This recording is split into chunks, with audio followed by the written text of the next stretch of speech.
ಪ್ರೀತಿ ಅನ್ನೋದು ಅವರು ಹುಟ್ಟಿದ್ದಂಗೆ ಅಂದರೆ ಅದೊಂದು ಟ್ಯೂನ್ ಮಾಡಿ ಇಟ್ಟಿದ್ದೆ. ಅದು ಯಾವುದೋ ಒಂದು ಬೇರೆ ಸಿನಿಮಾ ಕೇಳಿಸೋಣ ಅಂದ್ಬಿಟ್ಟು ಇಟ್ಟಿದ್ದೆ. ಆ ಸಿನಿಮಾದವ್ರಿಗೂ ಕೇಳಿಸ್ದೆ, ಅವ್ರು ತುಂಬ ಅದ್ಭುತವಾಗಿದೆ ಈ ಟ್ಯೂನು, ಮಾಡೋಣ ಅಂದರು. ಆಮೇಲೆ ಮಾರನೇ ದಿನ ಬಂದು, ಇಲ್ಲ ಬೇರೆ ಏನಾದರೂ ಟ್ಯೂನ್ ಬೇಕು ಸರ್, ಇದು ತುಂಬ ಚೆನ್ನಾಗಿದೆ ಬಟ್ ನಾವು ಏನು ತೆಗಿಬೇಕು ಅಂತ ನಮಗೆ ಇದಾಗ್ತಿಲ್ಲ, ಓಕೆ ಬೇರೆ ಟ್ಯೂನ್ ಅವ್ರಿಗೆ ಕೊಟ್ಟೆ. ಇದು ಒಂದು ವಾರ ತಲೆಯಲ್ಲಿ ಓಡ್ತಾನೇ ಇತ್ತು. ಅದೊಂದು ಹಮ್ಮಿಂಗ್ ಇದೆ ಅದರಲ್ಲಿ, ಅದು ಇದೆ. ಸೊ ಲೈನ್ ಏನೂ ಇರಲಿಲ್ಲ. ಆಮೇಲೆ ಇದೇನೋ ಮಾಡಬೇಕಲ್ಲ ಇದನ್ನು, ಅಂದರೆ ತುಂಬ ವರ್ಷದಿಂದ ನನಗೊಂದಿತ್ತು, ನಾನು ನನ್ನದೇ ಆದಂಥ ಒಂದು ಮ್ಯೂಸಿಕ್ ವಿಡಿಯೋ ಮಾಡಬೇಕು, ಒಂದು ಟ್ರಾವೆಲ್ ಇರಬೇಕು ಅದರಲ್ಲಿ ಇದು. ಆಮೇಲೆ ಅದು ನನಗೇನೆಂದರೆ ಪ್ರೀತಿ ಬಗ್ಗೆ ಹೇಳಬೇಕು, ಬಟ್ ಅದು ಪ್ರೇಮ ಗೀತೆ ಆಗಿರಬಾರ್ದು.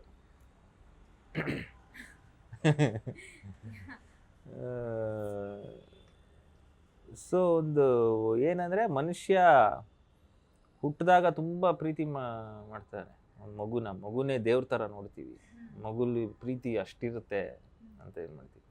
ಬಟ್ ಬೆಳೀತಾ ಬೆಳೀತಾ ಆ ಮನುಷ್ಯ ಅವನ ಅಹಮ್ಮಿಂದ ಇಡೀ ಪ್ರಪಂಚನೇ ಹಾಳು ಮಾಡಿದ್ದಾನೆ. ಸೊ ಆ ಕಾನ್ಸೆಪ್ಟ್ ತಲೆಯಲ್ಲಿ ಓಡ್ತಿತ್ತು. ಅದನ್ನು ಪ್ರಮೋದ್ ಮರವಂತೆಗೆ ಹೇಳಿದೆ. ಆವಾಗ ಅವರು ಆ ಲೈನ್ ಬರೆದ್ರು, ಪ್ರೀತಿ ಅನ್ನೋದು ಅವರು ನಮ್ಮೊಳಗೆ ಇರ್ತಾನೆ, ನಮ್ಮ ಅಹಂಕಾರದಿಂದ ಅದನ್ನು ಕಲ್ಲು ಮಾಡಿದ್ದೀವಿ. ಎನಿ ಡೇ ಯಾವುದೇ ಕ್ಷಣದಲ್ಲೂ ಪ್ರೀತಿ ಅನ್ನೋ ದೇವ್ರು ನಮ್ಮಲ್ಲೇ ಇದ್ದಾನೆ, ಅದನ್ನೇ ನಾವು ಕೊಲ್ತಾ ಬಂದಿದ್ದೀವಿ ಇಲ್ಲಿವರೆಗೂ ಅನ್ನೋ ಕಾನ್ಸೆಪ್ಟು ಅವ್ರು ಶುರು ಮಾಡಿದ್ರು. ಅದು ಶುರು ಮಾಡಿ ಮಾಡಿ ಮಾಡಿ ಹಿಂಗಾಯಿತು. ನಾನೆಲ್ಲ ಹೇಳ್ಕೊಂಬಂದೆ. ಇವಾಗ ಆ್ಯಕ್ಚುಲಿ ಬೆಂಗಳೂರಲ್ಲಿ ಅದು ವೃಷಭಾವತಿ ನದಿ ಇರೋದು, ಅದು ಅದಕ್ಕೆ ನಾನು ಗಾಳಿ ನೀರು ಕೊಳಚೆ ಮಾಡಿ ಬಿಟ್ಟಿಯಲ್ಲೋ